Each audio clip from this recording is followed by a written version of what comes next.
Welcome, modern day mystics, fellow truth seekers, James and Justin, back again with another reaction. And I thought we were done with Cogito and all the religion explanations, but I found another one. I must have looked over it, but we're gonna do Shintoism today. Cool. No, it's good that there's a new one. I mean, what if there's infinite ones? It came right at the right time because someone was like, I'd like you to do someone like the Far East religions. And I was like, oh, okay. And because there's not much I know. And then this came up. I was like, okay. Beautiful. Right.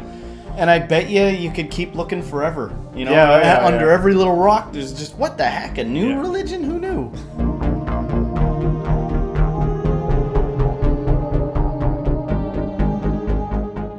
This is a torii gate, one of the most recognizable symbols of Japan, alongside the cherry blossom and this electric mouse.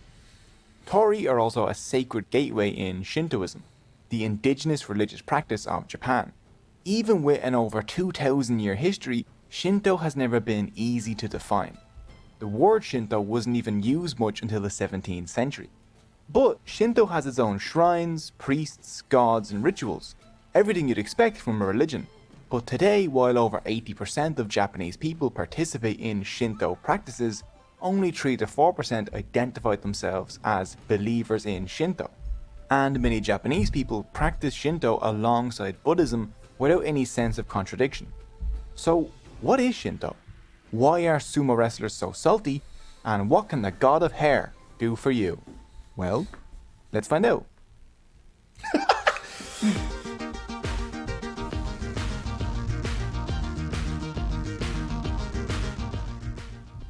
In the beginning, there was nothing but formless chaos. Over eons, the lighter particles of this chaos rose and became heaven, and the heavier ones fell and formed the earth, which was then a muddy ocean. Between these realms, 3 heavenly beings, or kami, formed. They were followed by 7 more generations of kami. The 7th generation of these kami were a man and woman pair known as Izanagi and Izanami, who descended down to give form to the earth. Izanagi and Izanami took a heavenly spear and stirred up the ocean below, which created an island, the first land. Izanagi and Izanami decided to live on this island and very soon felt the need to have children. So they got down to making babies the good old-fashioned way, by erecting a large ceremonial pillar and performing a marriage ritual by walking around the pillar in opposite directions, and when they met on the other side, Izanami greeted Izanagi first, which resulted in the birth of a boneless and limbless child, who they then very quickly put on a Cogito is hilarious. Okay? Like, I'm sorry, but like that, I think that's supposed to be that fish. There's like a fish that looks like that. It's got a nose and everything. That's right. I think that's what he's like referencing there. Yeah. But obviously, you know, we're not trying to be disrespectful or anything like that. He's making like cute. I'm also curious if this makes it a polytheistic religion, because it was like there were 3 gods in the beginning. Yeah. Well, I mean, we know a little gods on gods on gods. Like, what's going on there? Well, we know a little bit about this already, right? And I would assume you would kind of consider it sort of polyistic. But if they're involving Buddha, it's almost, is it both? Is it polyistic and one? I don't know. I can't remember. Let's watch. Boat and pushed off into the sea. But don't worry, he turns out mostly fine. He grows some bones, he becomes the kami of good luck and fisherman, and even has his own brand of beer now.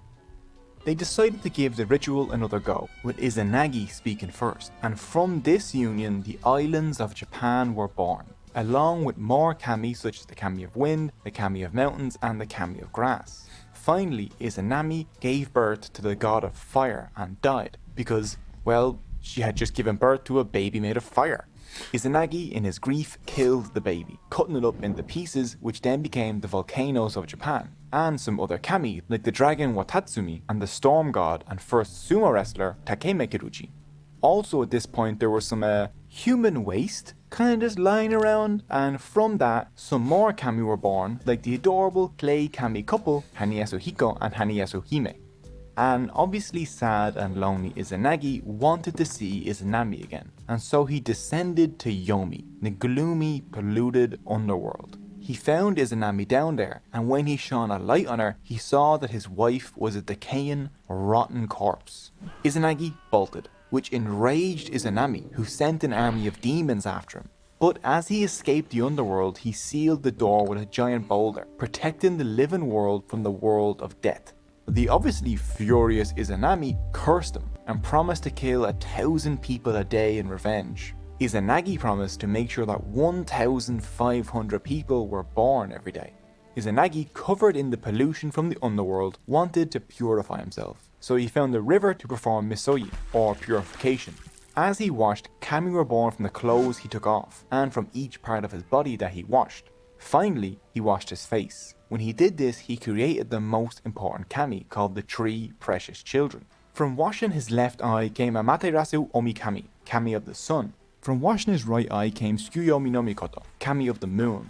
And from washing his nose came Sano no Mikoto, kami of storms. This is a simplified version of the Japanese creation story as told in the oldest surviving texts of Japanese history and myth, the Kojiki and the Nihonsuki, written in the 8th century. This story introduces us to some of the most important aspects of Shinto, such as kami and purification. We don't know much about Shinto's origins because Shinto has no founders like the Buddha, no prophets like Muhammad, or holy books like the Bible to tell us how it started. But archaeological evidence suggests that practices which could be called Shinto, like the worship of nature spirits in sacred spaces, first appear in Japan in the Yayoi period around 300 BCE to 300 CE. The word Shinto comes from these 2 Chinese characters. Shin, which means god or spirit, the native Japanese word for which is kami, and this character, Do, which means way. This Do or way is the same as the one in Taoism and tells us a lot about Shinto. It's a way of life, a practice, more concerned with rituals and community than with belief, faith, or moral codes. Literally, Shinto is the way of the gods, or in Japanese, the way of the kami. But what exactly is a kami? Kami. To put it simply, Shinto is... I kind of like that way of life thing, and because it seems like there are a lot of other faiths that they get caught up in doctrine and they spend a lot of their time fighting about, like, you know, what's the right moral code to the way things should be done, and, you know, whose scriptures are the more accurate ones, where this seems to be more focused on just like living your life and, you know, doing it the way of the gods.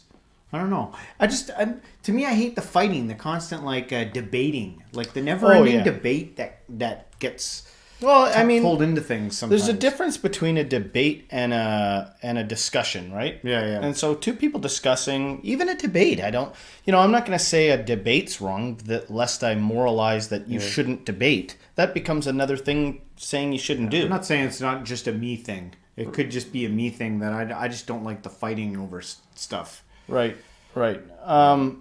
It's interesting because I get the sense that there are practices that you could do, you know. We've seen this before, so I know that later on they talk about practices, right? Yeah. And so I think that there's usually, you know, the one off the top of my head that has very little practices, you might like Zen, Zazen, because Zen is like a lot of things that are just meant to sort of shake your mind loose. You know what I mean? You should check out Zen. But, you know, in this, I think that they do introduce sort of some practices for a way of being, right? But I see what you're saying about moralizing over people. Like, you best not be doing this, and you best not be doing that, and you best be doing this, right? I think that the issue with that is sometimes I think people cultivate those types of things. I think rules in religion are sometimes misunderstood as something to stop you from enjoying yourself. When I think a lot of times the way they were originally intended was to actually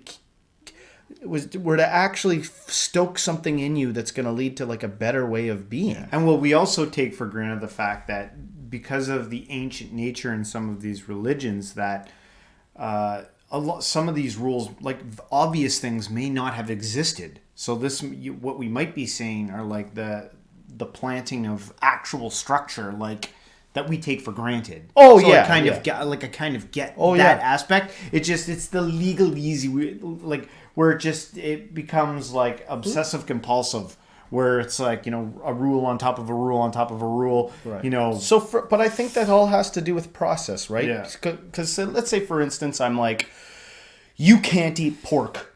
Yes. I'm gonna wear these fancy robes, and I'm full of ego myself, and maybe I even secretly eat pork. But I come to you and I say, you can't eat pork, and you're like, and you devoutedly don't eat pork or something, right? Yeah. And then you all of a sudden you're stranded on a pork farm, and the only thing to eat is pork, and you eat it, and you're like, hey, I didn't die, I'm fine. And then you start eating that for a few years until you realize you've got clogged arteries from eating pork. Yeah. And then you go, oh, I'm not supposed to eat this because it's red meat or something like that. By the way, that's not me legalizing and saying that you can't eat pork. Yes. That's not what I'm doing. Yeah. I'm saying that I think sometimes these rules, when they feel oppressive like that, the next step in your journey might be to test the limits of these things, because you might come back in the end and go, holy crap, they were geniuses thousands of years ago. How did they know to instruct you not to behave badly? Yes.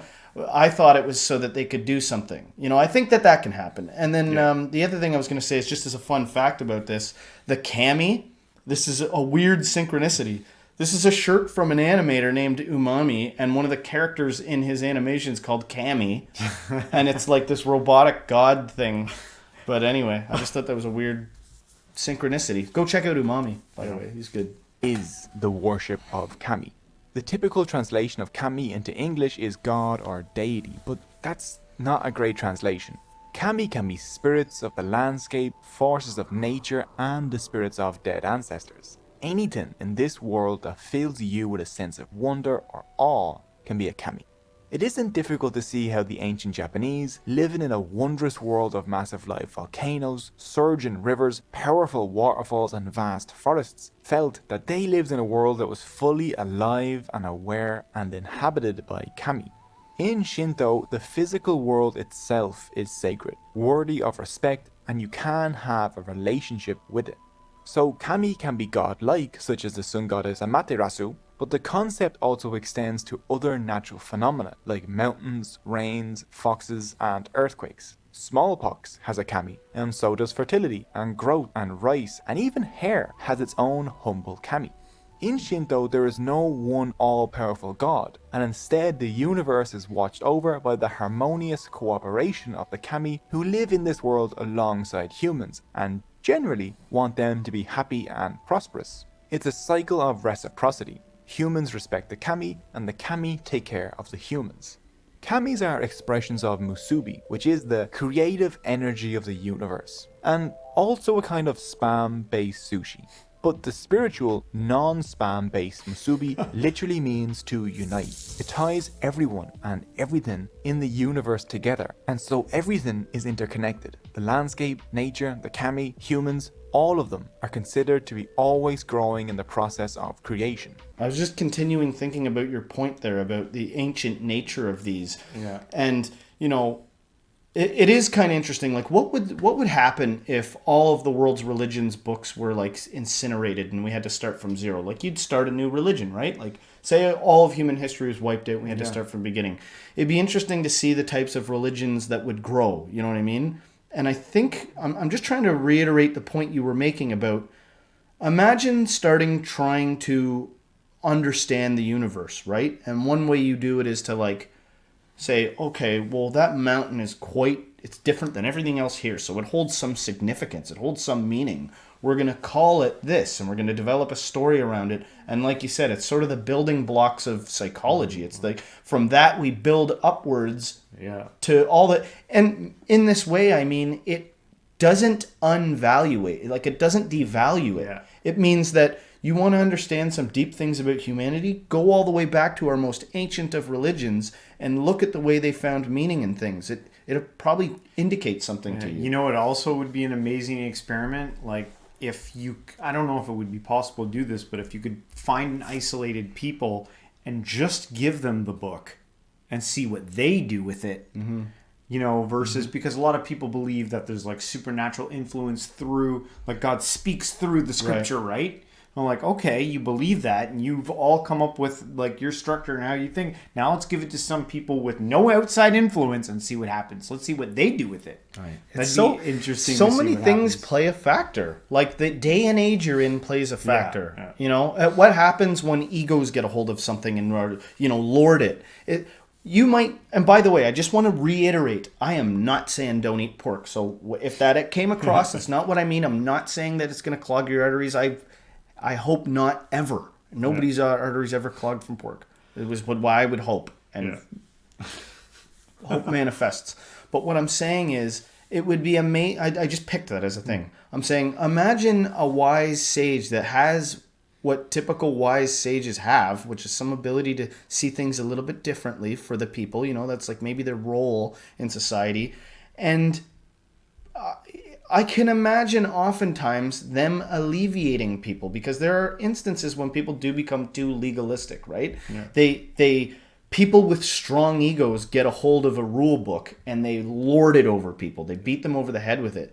But if you held this thing gently, you might get a whole lot out of it, even if there was practices involved, that like things that, maybe do this and see how it enriches your life. Yeah. If you could do that lightly without being OCD about it, like you said, you might get all the good stuff out of it, and then when the time that you're done with that, you can drop it and be like, there was a good year there where I was, doing stuff with one particular kami god, and then when that time was done, I moved on, and that's fine. I still holds a place in my heart, but I'm not,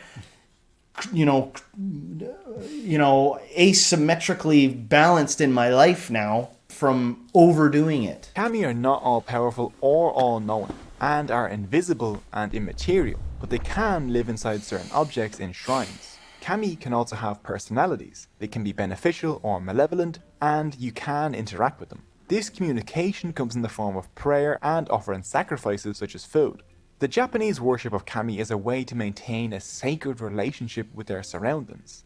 While some Kami, like Inari, the Kami of rice, are worshipped across Japan, many Kami are deeply local, like the Kami of a specific village, family, or waterfall, like the Kami of Nachi Falls. A single individual tree might even have a Kami. For example, when the Kayashima railway station needed to expand, locals protested against the chopping down of this tree because it housed a Kami. And so there's two ways to take this in my mind, okay? And irreverent alert, blasphemy alert, okay?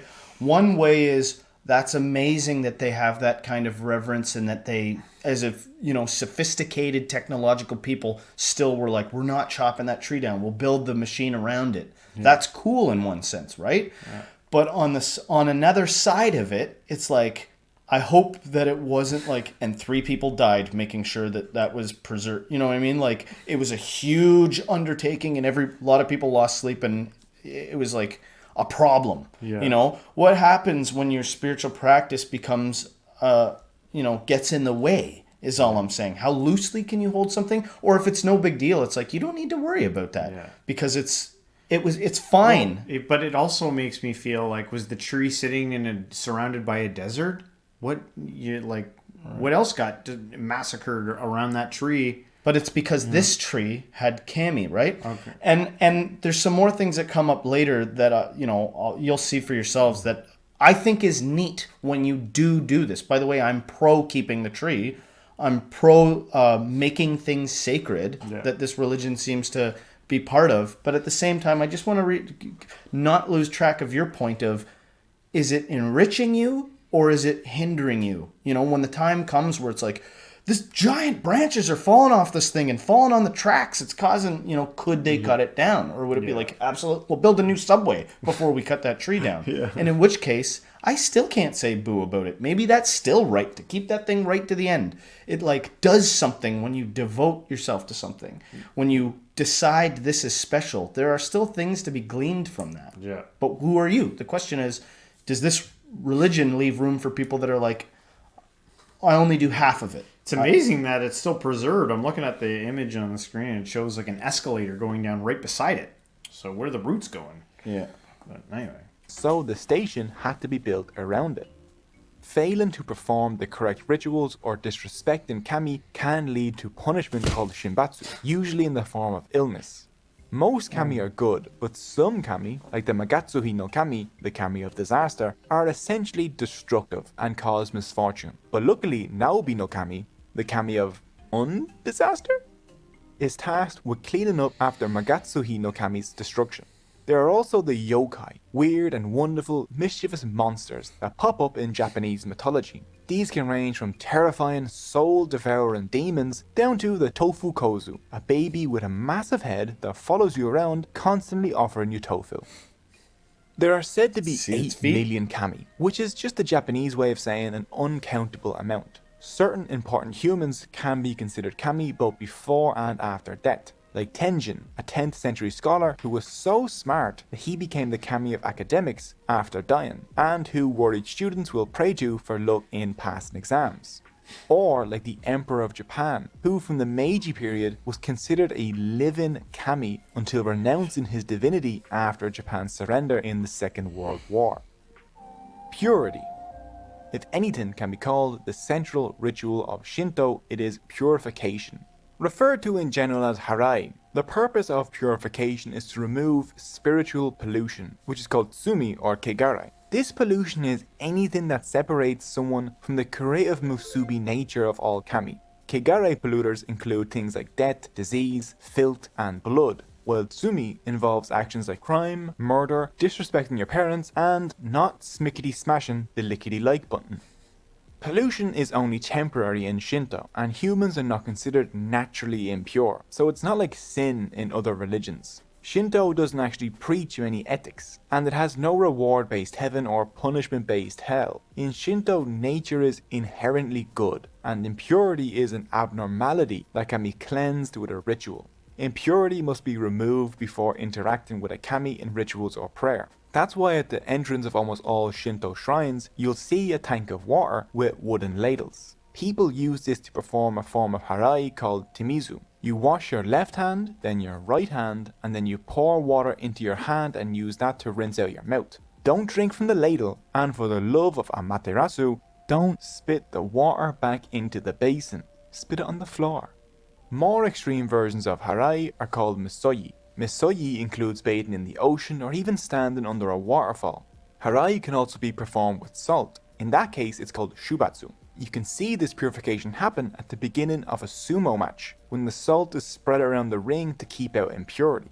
One other form of purification ritual involves waving a wand or a harigushi over the thing being purified, like a person or even a new car, or over a plot of land before construction begins to purify it and bring good fortune. Shrines. The most recognizable aspect of Shinto is the shrines. There are over 100,000 shrines in Japan today, from the Grand Shrine at Ise, where the Sun Kami Amaterasu Omikami is worshipped as the ancestor of the imperial family, to the humble Mikami Jinja in Kyoto, the only shrine for the worship of Kamikami, the kami of hair. At this shrine, you'll hear the prayers of those wishing to be cured from baldness. This hair kami was actually a man once called Masayuki Fujiwara, who was apparently such a spectacular hairdresser that he became the kami of hair after his death. A shrine can be any place where a kami lives and interacts with humans. So shrines can be architectural masterpieces like the Grand Shrine at Ise, or simple roadside shrines, forest shrines, or household shrines. Kami aren't bound to just one shrine and can be enshrined in a number of different places. At the heart of a Shinto shrine is the Go Shintai, an object that a kami lives in but is not the kami itself. It's typically a ritual object like mirrors, swords, and jewels, although one Go Shintai at a shrine in Yokohama is an industrial robot. They can also be trees, rocks, or even a mountain, like Mount Miwa, which is the Go Shintai for the rain kami Onononushi. Shinto shrines are taken care of by Shinto priests known as kanushi, and the shrines are typically surrounded by forests, parks, or mountains, which today provide large green spaces in modern Japanese cities. The most important building inside of a shrine is the honden or main hall, which contains the Go Shintai and is closed to the public. In front of the honden is the haiden, or hall of worship, where the public can worship and participate in rituals. A shrine also generally has torii gates, marking the entrance between the sacred area of the shrine and the secular outside world. You bow before a torii gate before entering to show respect to the kami. The most famous torii are the numerous torii gates at the... I'm just imagining sort of like a cynical, skeptical type person being like, okay, there's this thing that I got to pass through and everything outside of it is not holy or whatever, and then everything on the inside is. And I'm just saying, I would invite somebody like that to suspend their, whatever it is. Like, what's the scientific proof for any of this stuff? Yeah. Whereas, and it's like, just see what happens when you make some things holy. When you shrine something. When you make something and you decide it is spiritual.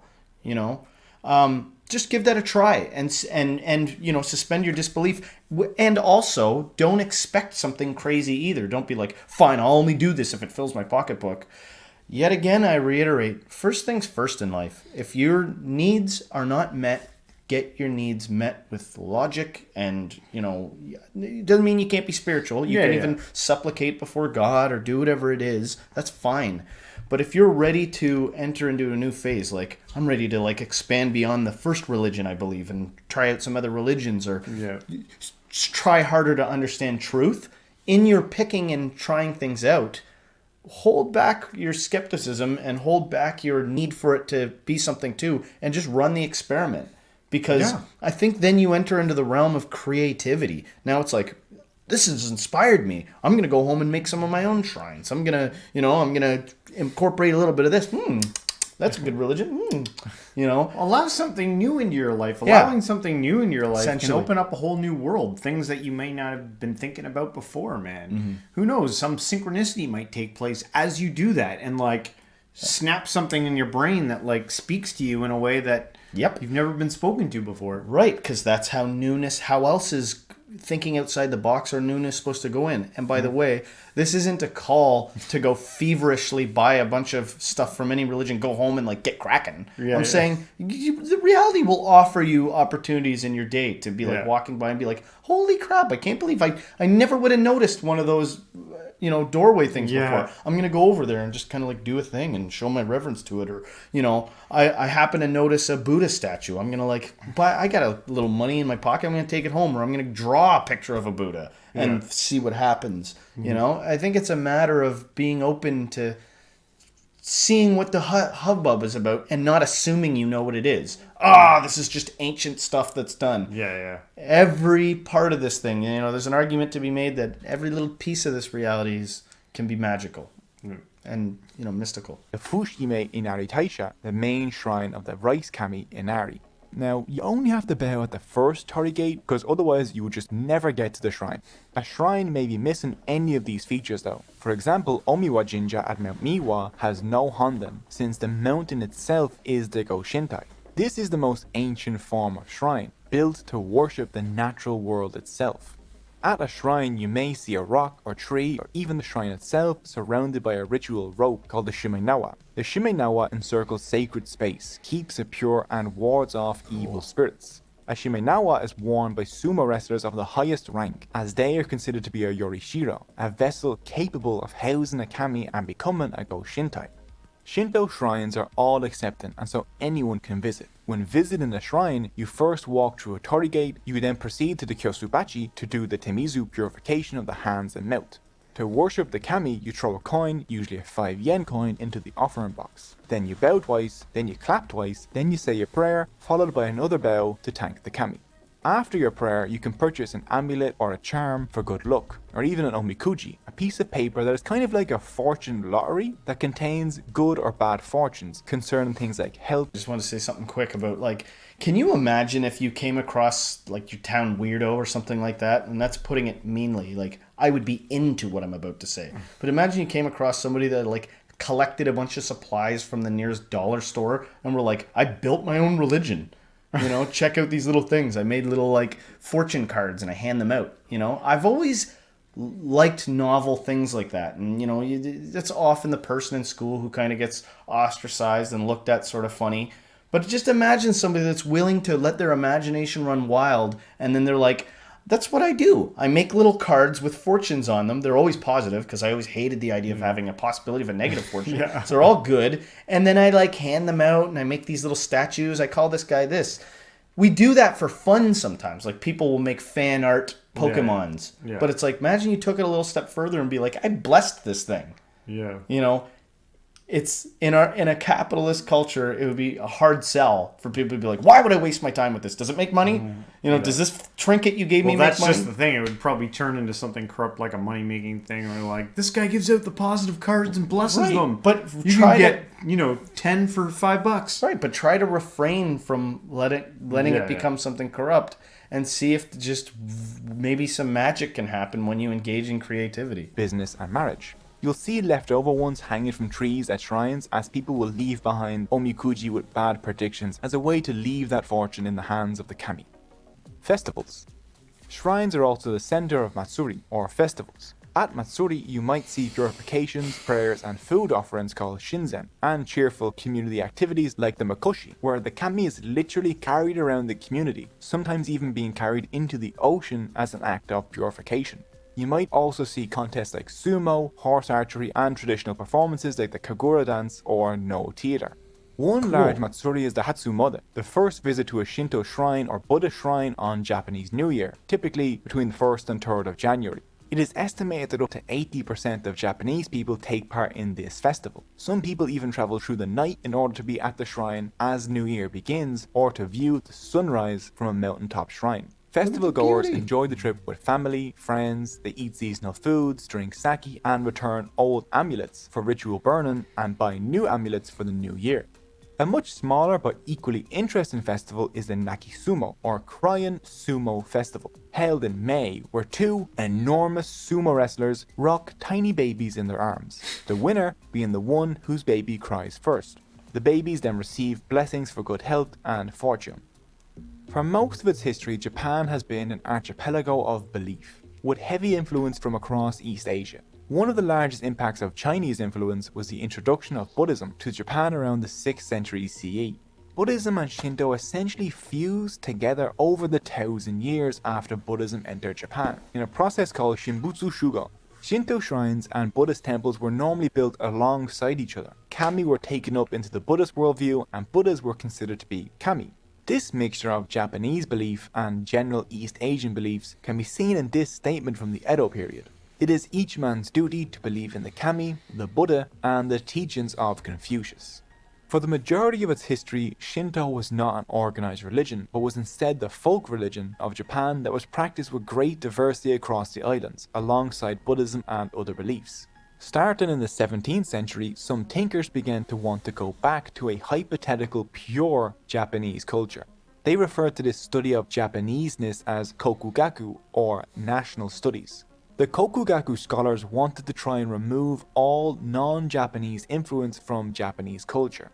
In the mid-19th century, the Emperor Meiji took control of Japan, and Meiji wanted to create a modern nation-state with all the fancy things Western nations were doing at the time, like nationalism and colonial empires. He liked the ideas of the Kokugaku scholars and wanted to create a culturally united and pure Japanese Japan. Shinto would become a nationalistic tool. Up until this period, Shinto wasn't really understood as a religion. The word Shinto kind of just meant Japanese religious practice that wasn't Buddhist. These nationalistic reforms banned all combinations of Buddhist temples and Shinto shrines. Meiji also created the Shrine Bureau, which nationalized the hundreds of thousands of community-managed shrines and brought them under the control of the state. Shinto practice was then directed towards the worship of the imperial family, who were seen as the divine descendants of the sun goddess Amaterasu, and the emperor was worshipped as a living kami. This state Shinto became the belief system in Japan during the first half of the 20th century, and became a key aspect of the nationalist and imperialist direction that Japan went in before and during the Second World War, and so remains controversial up until today. After the war, the emperor was forced to renounce his divine nature, that he was not a living kami, which he kind of did. It's complicated. Another part of this was to sever the connection between the state and the shrines. Shinto was formerly separated from the state and from state funding, and now the non-governmental Association of Shinto Shrines oversees Shinto shrines. That was very difficult to say. That was a lot of S's in a very short space of time. Today, over 80% of Japanese people participate in Shinto rituals, but still the majority say that they don't belong to any religion. The common saying within the religious landscape of Japan is Shinto weddings, Buddhist funerals. Even after Meiji's attempt to separate them, Buddhism and Shinto in Japan remain intertwined in everyday life. Except in the case of priests, most Japanese people practice both Shinto and Buddhism. Shinto rituals tend to be centered around this world and life events, and finding ways to respectfully live with the kami and other human beings. People go to a Shinto shrine after the birth of a child, or at a wedding, or for success in studies and business. Over time, Buddhism has taken over the afterlife aspect of religion, and today funerals and memorials are generally Buddhist. Japanese people easily combine Shinto and Buddhism in their daily lives. Shinto is still a practice that offers a way for people to connect with the environment around them and perform respectful rituals towards nature, family, and their community. Shinto continues to pop up across Japanese culture, from respect for dead ancestors, to Pokemon, to Studio Ghibli films, and to the nation's unique relationship with nature. In Japan, Shinto continues to be more than a religion. It's a way of life, a part of the country and its people. There's just something gorgeous about the landscape of Japan that brings about a sense of wonder and awe. Few things you said right at the end there about the beauty of Japan and stuff like that. Whenever I watch Cogito videos, I want to go visit the places that so much beauty. About. I know. So many beautiful things. And I like the fact that, it sounds like they were able to kind of resolve the Buddhist thing mixing with Shintoism. And it makes me think about, given enough time, 1,000 years, 2,000 years, all the world religions, at some time meeting face to face, which I think there already is. They're already starting to do that. There's like an international religions conference where like all the heads come together and at least they can be in the same room together. Yeah. And, given enough time, I wonder where it'll all go. Yeah. But another great Cogito video. Yes. If you guys liked our reaction on this one, please don't forget to hit the like, subscribe, share this with a friend, and everyone till next time, Stay spiritual.